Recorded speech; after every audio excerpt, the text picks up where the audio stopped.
English with an erudite, English lessons, Magic Garden series and other materials. Hello, this is Jolanta from the YouTube channel English with an Erudite. Today is the 1st of November, All Saints' Day, and I'm standing at our local cemetery. All Saints' Day is a Christian festival held in honor of all saints. On such a day, people flock to cemeteries to visit the graves of their family members and relatives. They decorate their graves with candles and flowers. The topic of today's lesson is death. As usual, the video is with subtitles in several languages, and the key vocabulary is in the description box below the screen. You might be surprised that I often talk with my students about death or death-related issues. The reason for that is that we are all going to die sooner or later. All people are mortal, so they stop living. They die or they pass away. People die or they pass away. Sometimes we also say that they kick the bucket. People die of something or from something. A few examples. He died of malaria. His colleague dropped dead from overwork. So dropped dead, it means that his colleague died suddenly. He dropped dead from overwork. Her grandmother died of natural causes.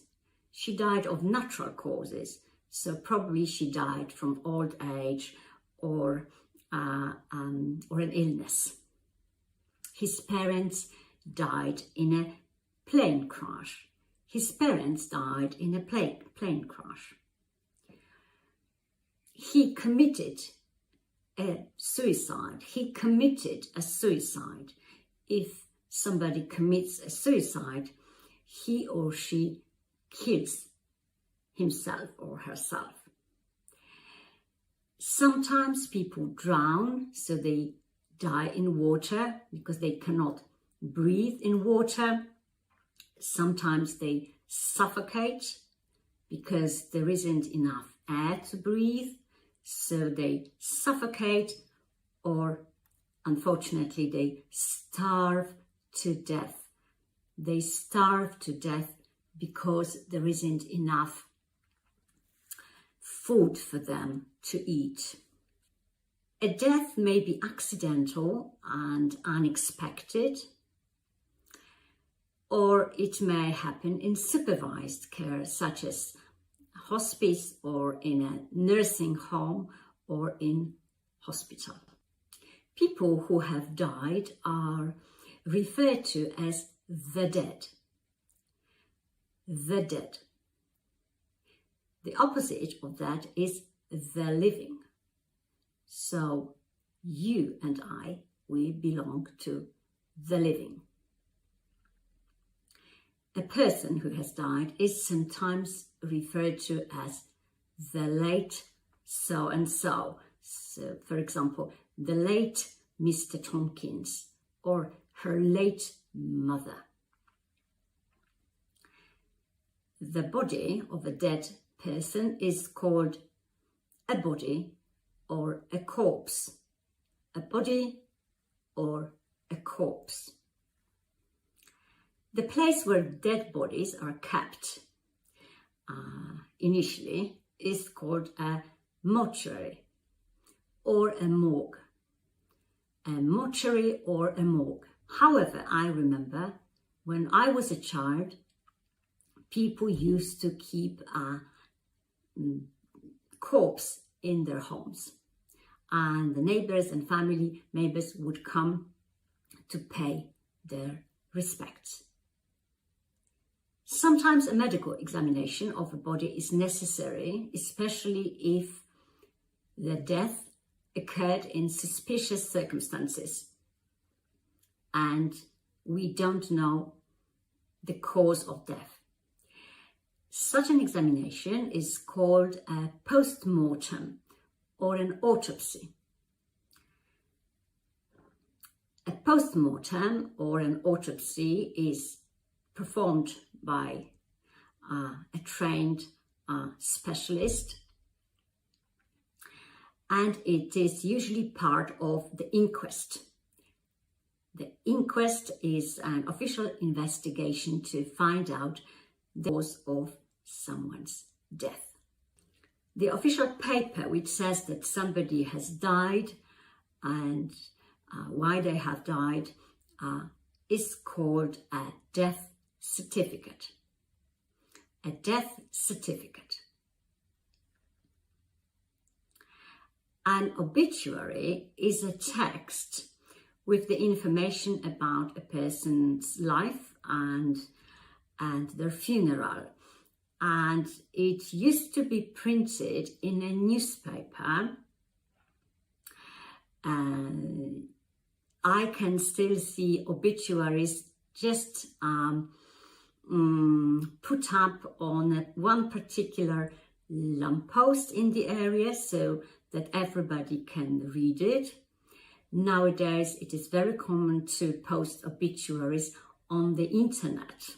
If you go to the website of most funeral homes nowadays, you can check the section obituaries and you can read the obituaries of the recently deceased people. Sometimes such obituaries are very short and concise. Sometimes they are really long and detailed. I really recommend reading a few obituaries in English to see what they look like. Sometimes people write down who should inherit their money and property after they die. So they make or they draw up their will.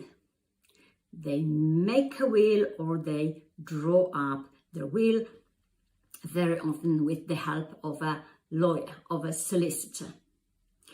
In this document, they leave their property to somebody or they bequeath their property to somebody. They bequeath their property to someone. One might say, for example, his mother left him a fortune in her will.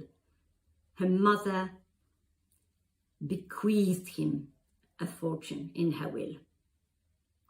Or he inherited a fortune from his mother. He inherited a fortune from his mother. In most countries, the body of a dead person is buried. So such a body is put in the ground, usually because there are different forms of burials. Nowadays, more and more people decide to be cremated first. Perhaps you want to be cremated. I definitely want to be cremated. A building which dead bodies are burned is a crematorium. Crematorium. The ashes of a dead person are placed later after the cremation in a special container. That container is called an urn. The cremated remains of a person can be buried in the ground at a cemetery. They can be placed in a columbarium. It's a special place for urns with niches for urns. They can be scattered in a natural area, perhaps in an area which used to be important to the dead person. They can even be displayed in the home or converted into a gem. What happens to the ashes depends on the law of a particular country. and on the faith of the deceased. The ceremony, either of a religious character or a secular character, for burying a dead person is called a funeral. A funeral. The box in which a dead body is placed is a coffin or a casket. A coffin or a casket. A few example sentences. Are you going to the funeral tomorrow? Or are you going to attend Tom's funeral tomorrow? It was a really moving funeral service. Hers was a really moving funeral service. The funeral was organized by the local undertaker. The funeral was organized by the local undertaker or by the local funeral director. The funeral was conducted by a clergyman friend of the family. I must tell you, I have recently attended an online funeral. I attended it as a live stream. So if you want to watch some funeral services, I've recently explored YouTube a lot, and now I can encourage you even to check funeral services which are still on YouTube, and you can watch them. Some of those funerals are really interesting. Another example, we asked everyone to go back to the house after the service for the funeral gathering. Or we asked all the mourners to go back to the house after the service for the funeral gathering. A dead body or an urn, but usually a dead body, is buried in a grave. Above a grave, there's usually a stone which shows the name of the person buried there. Such a stone is called a headstone or a gravestone or a tombstone. A gravestone can be very simple. I've seen such extremely simple gravestones in Germany and in the United Kingdom. Or it can be really large and elaborate. The words on a tombstone are called an epitaph. When I'm somewhere and I visit a very old cemetery, I try to read as many epitaphs as possible because they are extremely interesting sometimes, or even funny. Wherever I go, I visit the local cemeteries, especially the oldest ones, because I love the atmosphere, and I also love those old tombstones, some of which are real works of art. And I would like to encourage you to explore such places because they are places of particular beauty and special atmosphere, especially in autumn.